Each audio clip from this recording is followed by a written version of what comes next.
Discuss relevant issues affecting animals and pet owners today, how to avoid common problems, and how to extend the quality of life for your cherished companions. As a community advocate, I will also discuss important social issues that affect our city. I plan to showcase organizations and heroes who are doing amazing things to help others. Remember to tune in every Tuesday morning at 10, starting soon.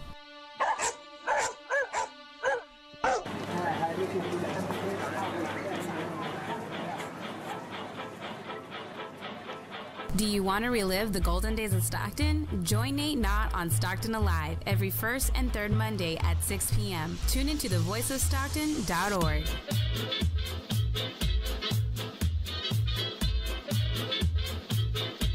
This is a production for the voice of San Joaquin. Porque nos vamos a enlazar con el mero, el gallo de Zacatecas. That's right, homeboy. El de Poyá. You got it, homeboy. Island boy. Dicen que soy poderoso, yo solo soy su amigo. No hace falta averiguar, saben a qué me dedico. Me gusta vivir muy bien, aunque me siga el peligro. Nosotros somos los Tucanes de Tijuana y nos vamos directamente a San Joaquin. Go to tvosj.org.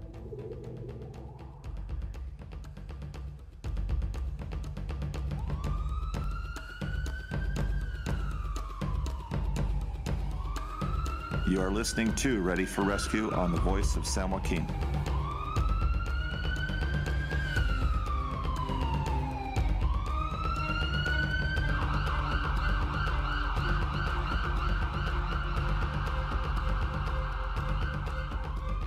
The voice of San Joaquin and the voice of Stockton present the premiere episode of Ready4Rescue with your host, Cliff Debaugh. Hello, everybody. My name's Cliff Debaugh. I'm the founder of Ready4Rescue, and what we are doing today is we're visiting with Stockton PACE, Nigel Guyot, and Stockton PACE is a program of all-inclusive care for elderly, and we'll be venturing into that a little later in the show. And what we do with Ready4Rescue, for those that are wondering, is a way that we make a 911 call proactive on the consumer side, so that you're ready for the call before it is even made. We help people with their preparation, with their visibility on their house numbers, and also with their information, so that when the responders arrive, they know exactly what's going on, and when you're making your call, you'll have less anxiety going on. You're more in control of your emergency situation, basically. And the faster you can get someone treated accurately, the better the long-term results. And we do that because when you're treated faster and you get those results, there's less lost time in the community and productivity. And so that there is more funds generated back into the community as a result. And not only your local community, but your national community. And we're about ready to get started here. And I'm with Nigel Guyot with Stockton PACE. Thanks, he Cliff. is the outreach and enrollment leader for Stockton PACE, Okay. part of WellBe Health. Yeah. And earlier you told me you were here from Colorado. Yeah. Now, what kind of a shock was that to come from Colorado Springs to Stockton? Cold to springtime feeling. Stockton is a beautiful area. But it is the weather itself. There's been some shoveling when I go back to Colorado, so I'm enjoying the port, the water, the community, and most of all the warmth from people and also from the climate. Oh, it is a very warm community. The people out there are just awesome. And I know that with what we do, and we get out and we talk to people at events, and you walk through the neighborhoods and see what's going on with their homes and what can assist the 911 community with their responses. They're curious. They want to know, what are you doing? What are you doing looking at my house? Well, here's what we see. Here's what we do. You know, we're trying to help you help them. And it's an issue that is really not talked about. And so we're starting that conversation. We're creating awareness. And I know that we've done community events, like there's a Senior Awareness Day coming up at the end of May. Mm-hmm. I think it's the last Wednesday or Thursday of the month. Yes. And it's out at the Stockton Fairgrounds. Thousands of people attend. They bus seniors in. And the interest that you get from when we have our booth set up is that they want to know about the house numbers. So we advocate reflective house numbers. And then we also help them with the idea that if you got a flag hanging out, don't hang it over your house numbers. Or if you have a high RV or high pickup, don't park it in front of your house numbers. And it creates a change. And so it's creating an awareness of your home. I mean, consumers get taught, as I did when I was in corporate, is, we have safety procedures in the workplace, but we get home, it's our castle. And we forget that those same safety procedures we can use in our home and implement a faster response from not only the 911 community, but the service community. Taking care of the castle. Yeah, you got to take care of the castle. And the service industry, whether it's a plumber, electrician, any of those people that come into your home to do any kind of service, have the same issues. And they want to know that they can get there and find you quick. They can get into the house to their task unencumbered and get the information from you to fix it properly. So it costs you less money, because you pay for travel time with a lot of companies, and you also pay for the extra time in your home when they can't get to what's needed. And it complements the consumer online purchasing as well and delivery, so they can see that as well. Exactly. And a 911 call actually is a service call to your home. Yep. We just don't look at it that way. And so you get ready for 911, you're going to save money on your service side. Agreed. And it matches the mission with PACE, because our goal is for seniors to be in their homes, safe in the community, instead of in skilled nursing facilities prematurely.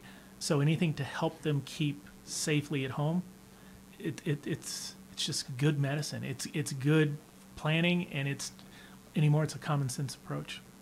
It is, except that we don't think about those issues when we are at home. We get home, the work day's on us, we're just trying to de-stress, and before you know it, you've got issues happening that you have no control over. So this awareness that we're creating is going to help them not only at home with how they manage their situation and even manage their family with the information, but also help them in the workplace, because now they can have it on both sides. One of our concerns with elder care at home and at a day center, but in particular at home, is when we have wheelchair-bound or barely ambulatory seniors staying at home. Very important that if there is an emergency, the fire department or the police department or whoever's going in, they need to know who they're getting coming out. And if there's 21 stairs and there's a person up there in a wheelchair, that's a problem. And the fire's blazing in that situation, I mean, that person doesn't stand a chance of getting out. And we have that. We know we have that. In every community we have that. But that level of awareness helps. And even in that situation, raising the awareness of Ready4Rescue, I'm sure is going to complement that as well. Thank you. It's kind of interesting, is because I've been in the home services industry, and one of our advisors actually is an EMT out of San Francisco, 2-story home, and I asked him if he had escape ladders on the 2nd story, and he went, no. So he's in it, he sees it every day, but he's home. So you forget some of those things you use to assist you to get out of an emergency. Yeah. I'm just thinking about that. And I've seen the best of intentions create those situations where the children of an elderly person wants their mom up on the 2nd or 3rd floor to avoid any kind of issues on the 1st floor. Mm-hmm. Visibility, accessibility from anyone on the outside. So they put their mom or dad or grandparents up almost in a nest.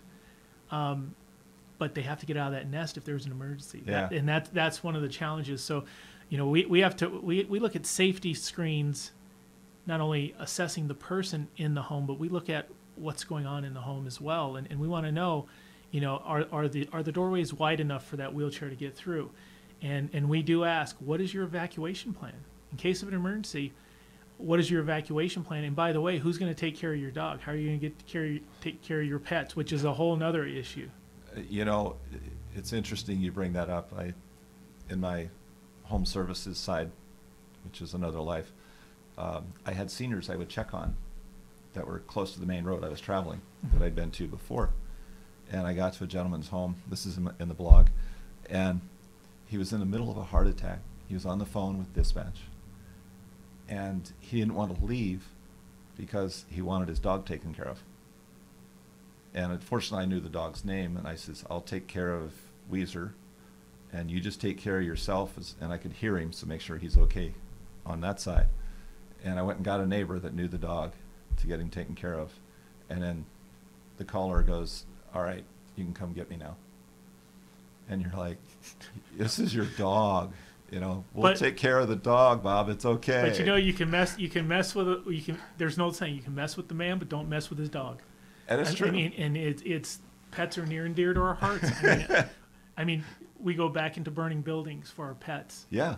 And the fire department has to stop us. That's how the love of pets. They become our extended children for sure. There's well over 100 people that drowned in New Orleans because they wouldn't leave their pets. Yeah.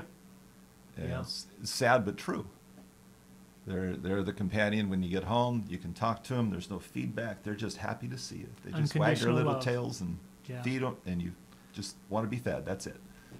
And you get home and you got your kids. They're happy to see you, but you got to listen to their day and de-stress them as well as yourself. And there's dynamics come into play when you go to a home and you look at those issues. What does PACE do to assist the seniors with those issues within their home? So when we're enrolling someone in PACE, we go out and we present the program, we explain, we ask all of the questions, we answer all the questions, we get releases of information. We want to make sure that a senior in our community or a family member with that senior feels comfortable, they trust us. We're going to protect all of that information, but we start observing. We'll take a look in their refrigerator. We'll inhale deeply with our nose. We want to know what the smells are. Yeah. Smells can tell you a lot about a house. And as we're talking to one of the seniors in our community, we're going to get to know them socially. We're going to get to know them clinically, but we also want to get to know who they are and their desires and wants. And you can tell a lot when you're in someone's living room and they allow us to, hey, we need to go take a look at the bathrooms. We need to go take a look at the entryway. How many stairs? Is it a safe entryway? And we get to know what their goals are. And we get to know, what their current capabilities are. And that's non-clinical people asking those questions. After that, an RN comes in and it gets into the clinical along with the social, and we keep building on that knowledge base of who we're talking to. Because the bottom line is they're going to trust us with their health care if they enroll into the Stockton PACE program. So we have to get to know all of that.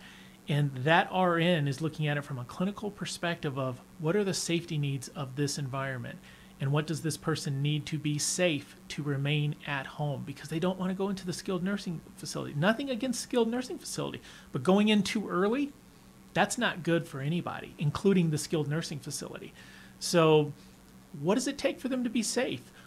Can they change light bulbs? Can they get up and down off the toilet? Can they bathe themselves? Preventing those injuries, that's our goal. We want to know if they're fall risk. We want to know if their history of falls.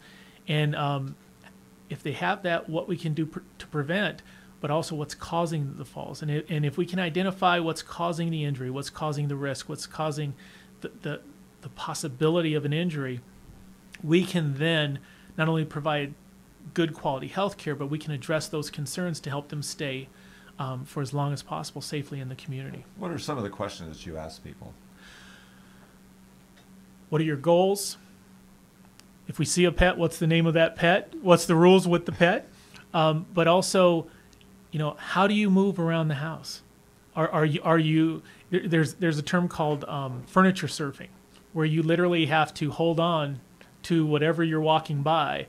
Okay. So we want to see that. We want to see how they function in a bathroom. We want to see how they walk around in their house. Are they able to get their food out of the refrigerator? We want to know if they cook for themselves. We want to know if they get assistance before even entering our program with bathing. Do they need assistance with shopping? How do they get out of the house? How do they get to and from their doctor's appointments? Or are they housebound? And some of the seniors we're encountering, they are housebound. They don't have access to any type of vehicle, so they are relying on others and through other programs to do shopping for them, to do cooking for them, to do light chores. Can you do laundry is a big question too.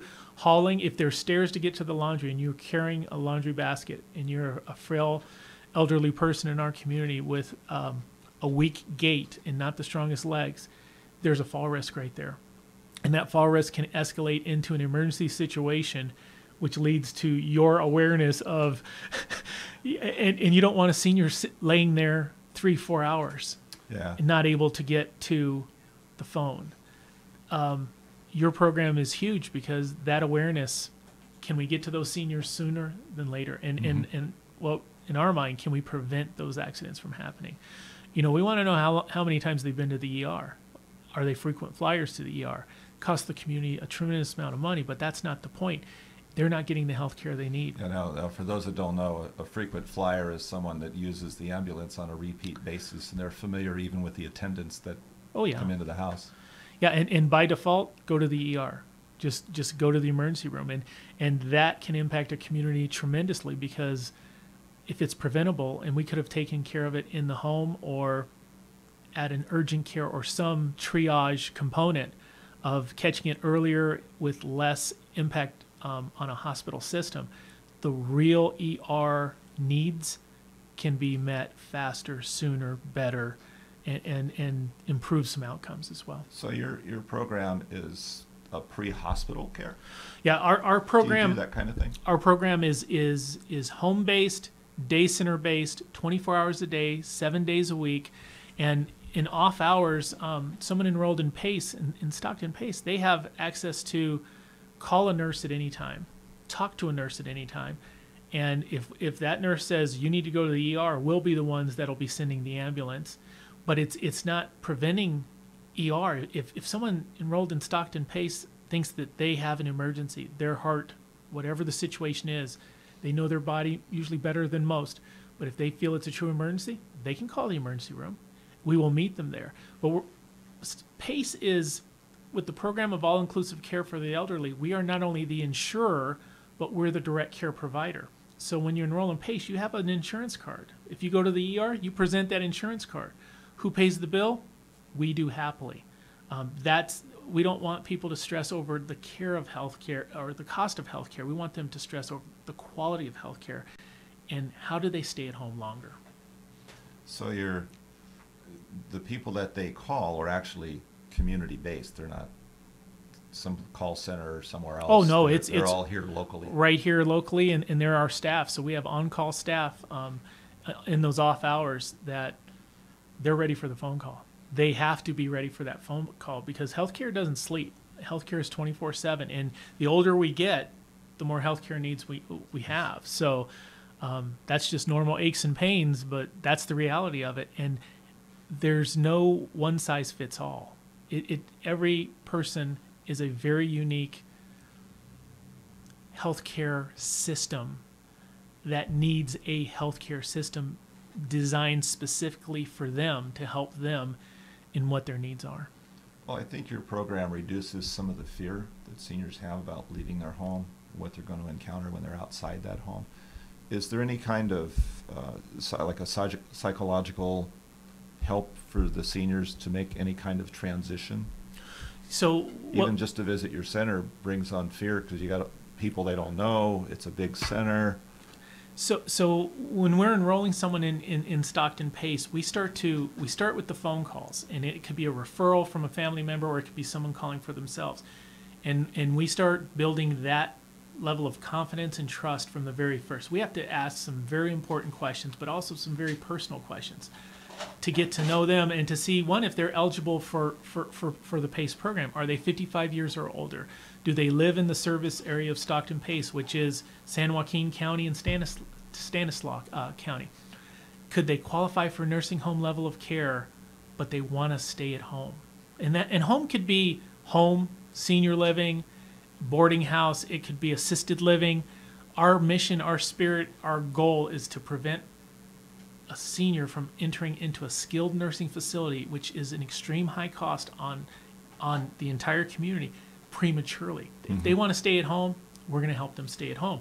So along those lines, not only is there social, not only is there clinical, but it's the behavioral health component of what are their needs. Behavioral health is the full gamut, from schizophrenia to depression to whatever the diagnosis is. We want to get to know them to see if we can safely serve them or not, and help them with their goals of staying at home. So it's the complete person is who we're trying to, one, get to know, and then design a care plan specifically to them to deal with and to address each one of the aspects of their needs.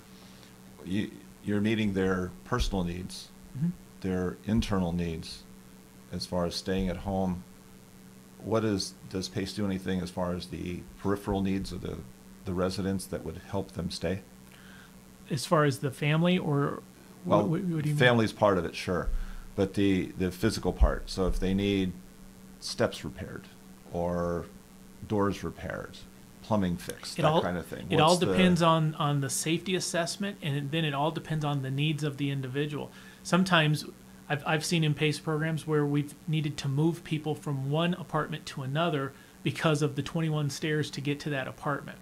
We've had social workers at PACE organizations negotiate with landlords of, can we move this person to the main floor for access and for safety. So we can get involved, and also we can try and find ways to repair if need be. We will look at ways to repair the house for safety.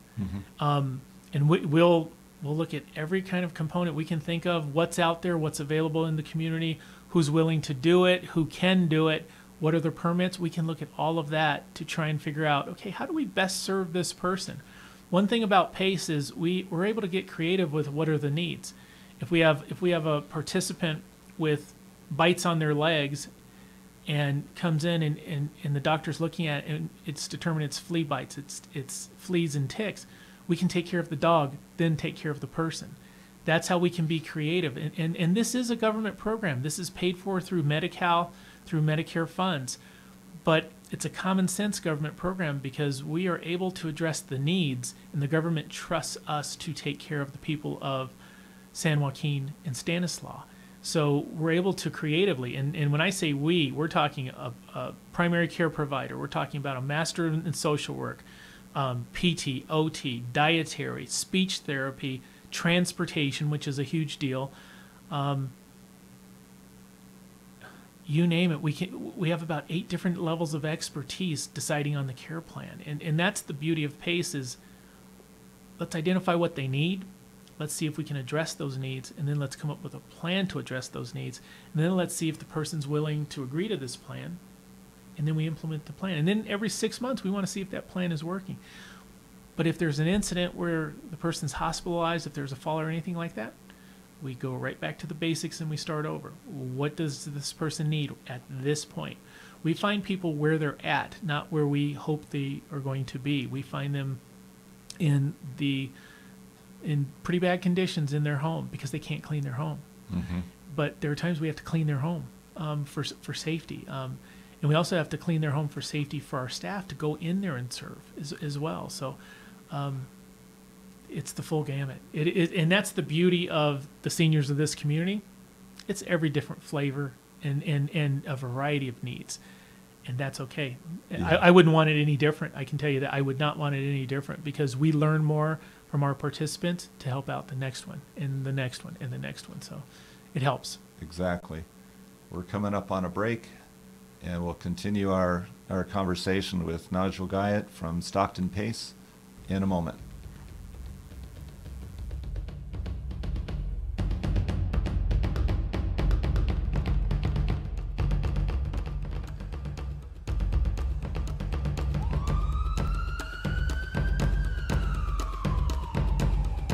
Thanks for listening to Ready for Rescue on the Voice of San Joaquin.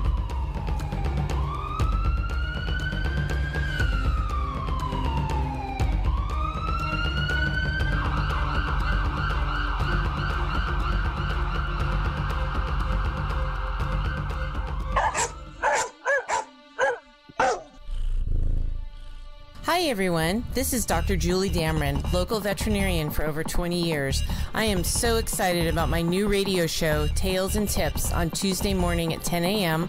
on Facebook, YouTube, Voice of Stockton, and KXVS Radio.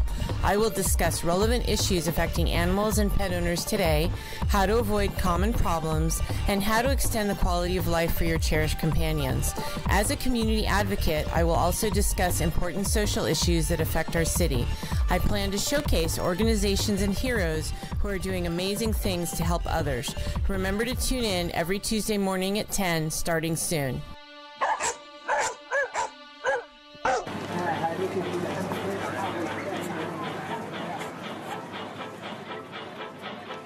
Do you want to relive the golden days in Stockton? Join Nate Knott on Stockton Alive every first and third Monday at 6 p.m. Tune into thevoiceofstockton.org.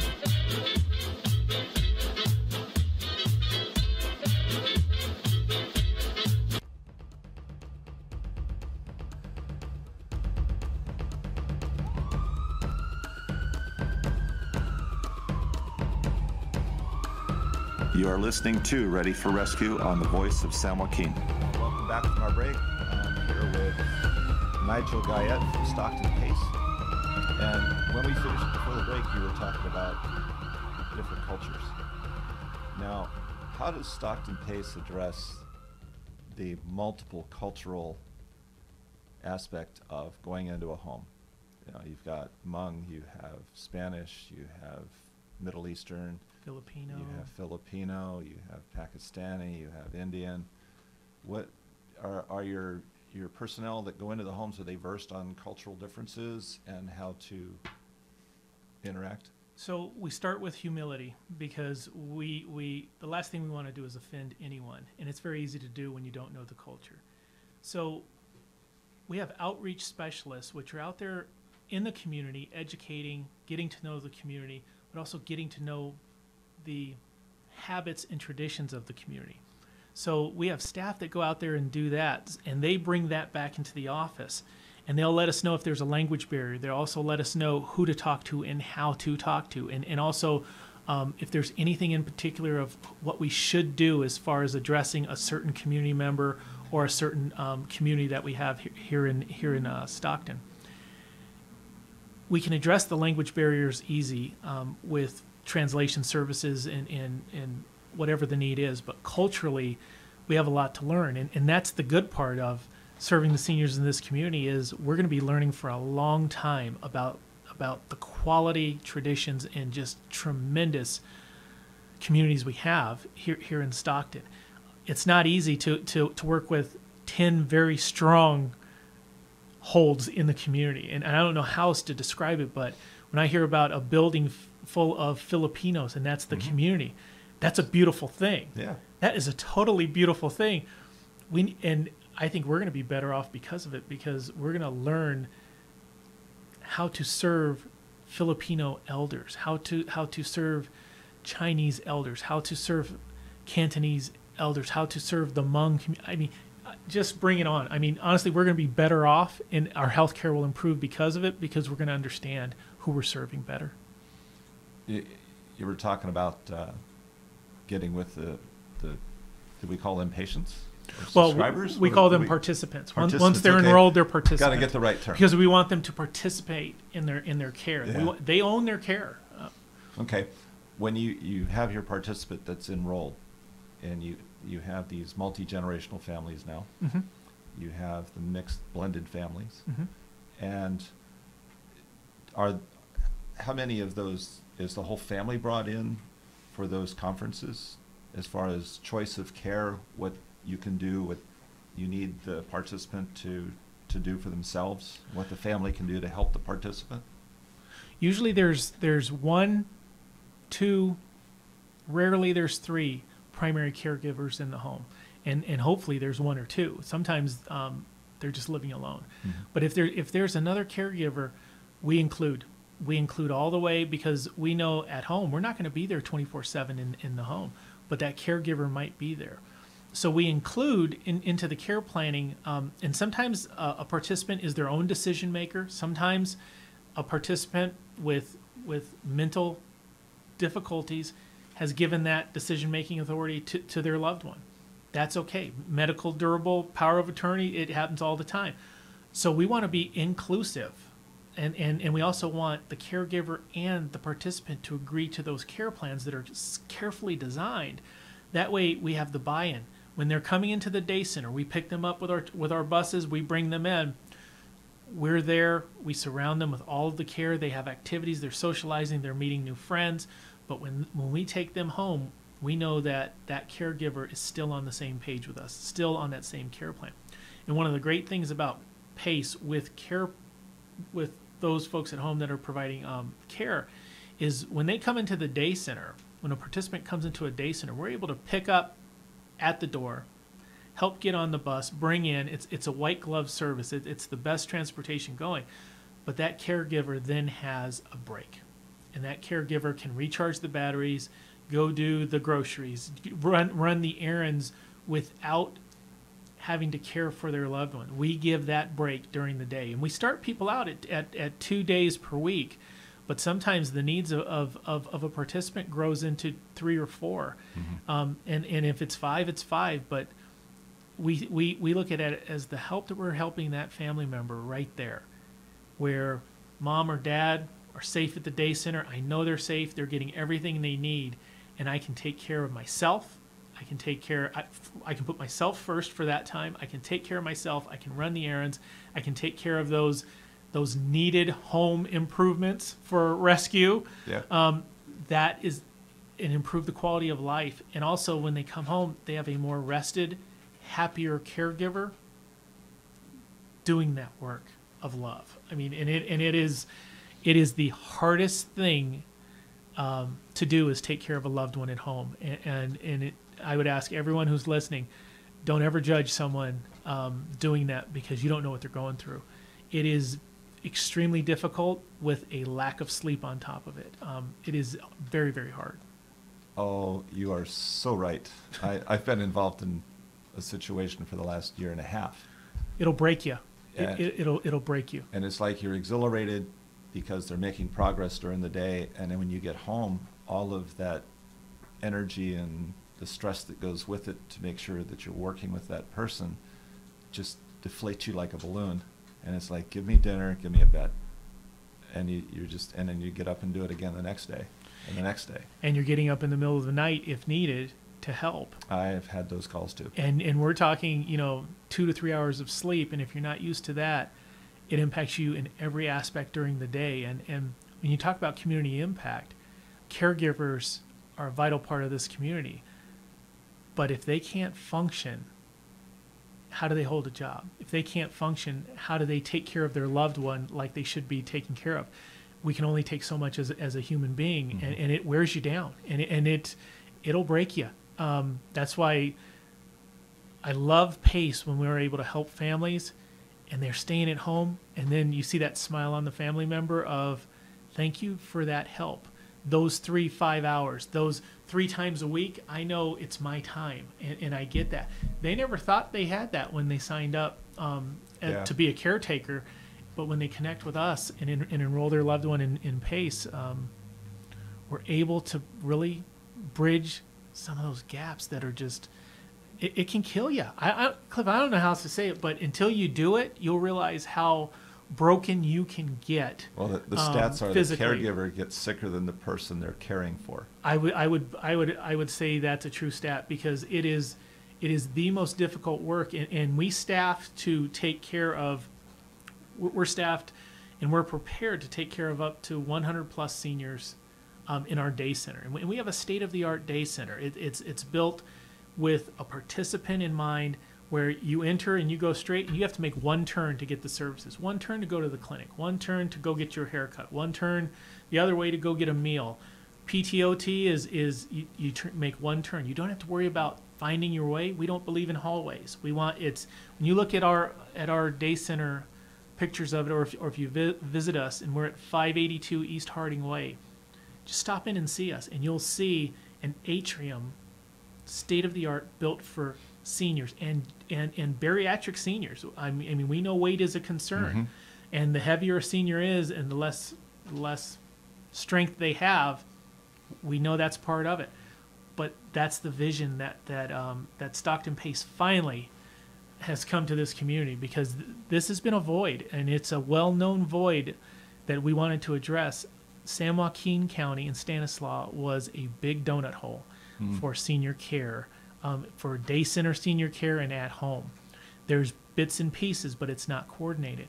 Pace brings it all under one roof to serve this community. So you work with other agencies as well to funnel people into the program? Yes, and we work with other agencies also to care for these participants. We try and do everything we can in-house, but if there's a specialty doctor that you need to see, whether it's cardiology, podiatry, whatever the specialty is, we will contract with that provider, and then we provide the transportation to those appointments. That is the care side of things. If whatever we can't do, we're going to find out a way to do. But as far as community partnerships, we want to build community partnerships with nonprofits, with for-profits, with anyone who is trying to address concerns with the senior. I think that's our niche in the community.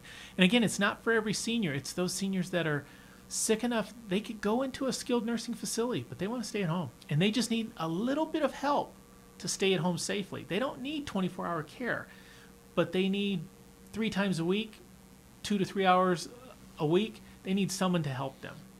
When they come into the facility, can you list off what is at the facility? Sure. So we have activities.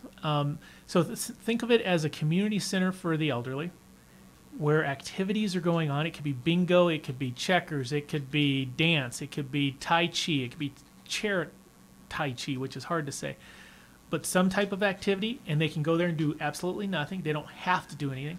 But from that day center, they have scheduled appointments to see their primary care provider, or they have a PTOT appointment, or they have a behavioral health appointment, or they have a dentist appointment, or they're getting their eyes checked. We pick them up at home, we bring them to the day center. From there, while they're enjoying activities or their meal, a personal care attendant will come and get them and say, we need to take you to your appointment. You don't have to leave the building. They take you right over to the appointment. You get the care you need. When you're done, you go right back out into the day center environment, and you enjoy more activities. And the activities are scheduled out per month. And if it's mealtime, you go to your meal and enjoy that.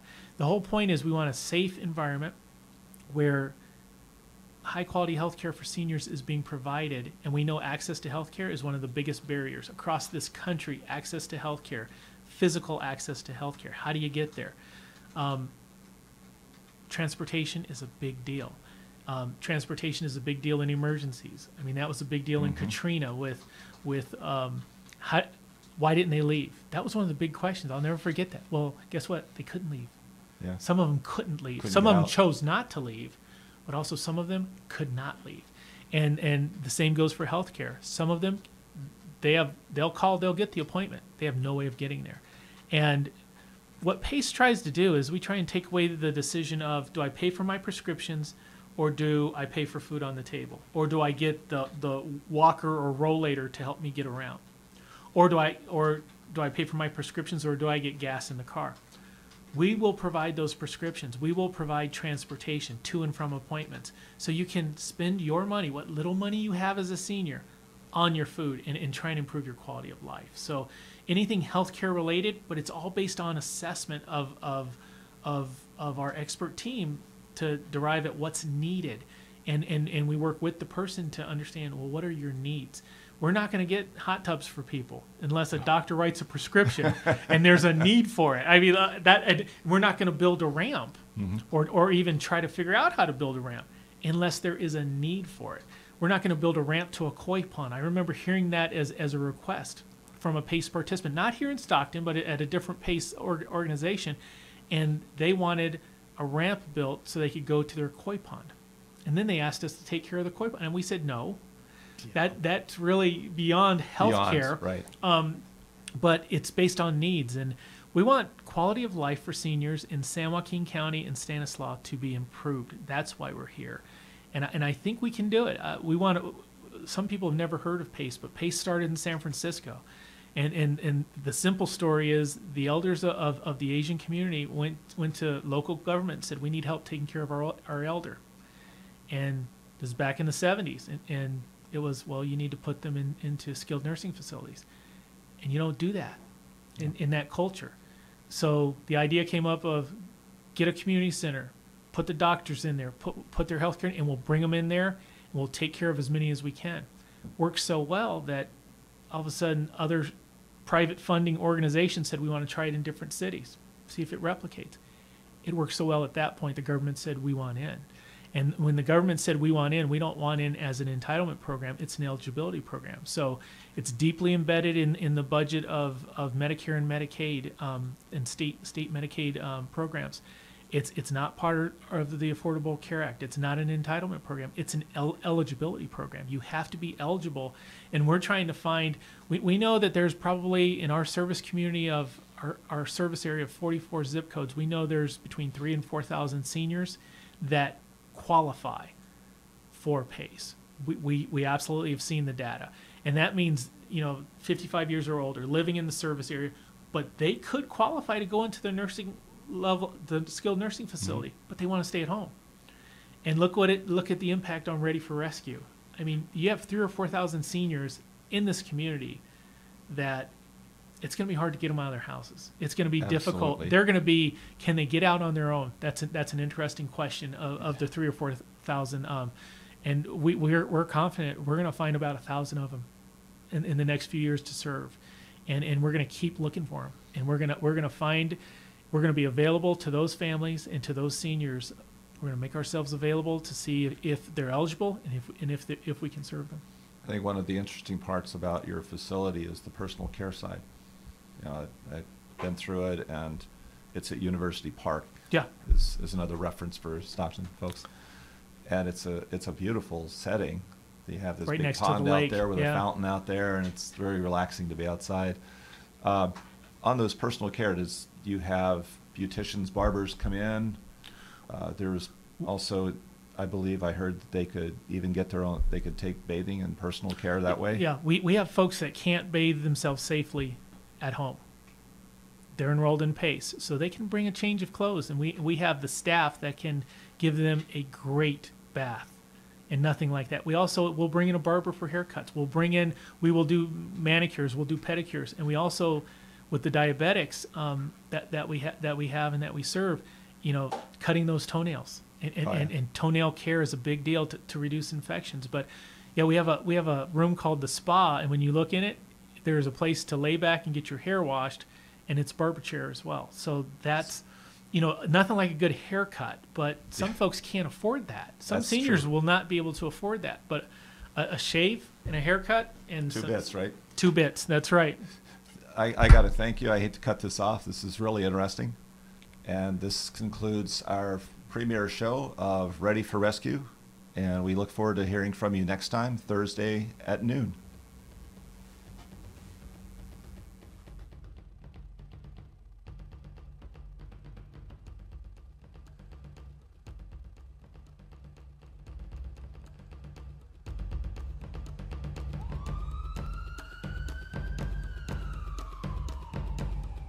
Thanks for listening to Ready4Rescue on the Voice of San Joaquin.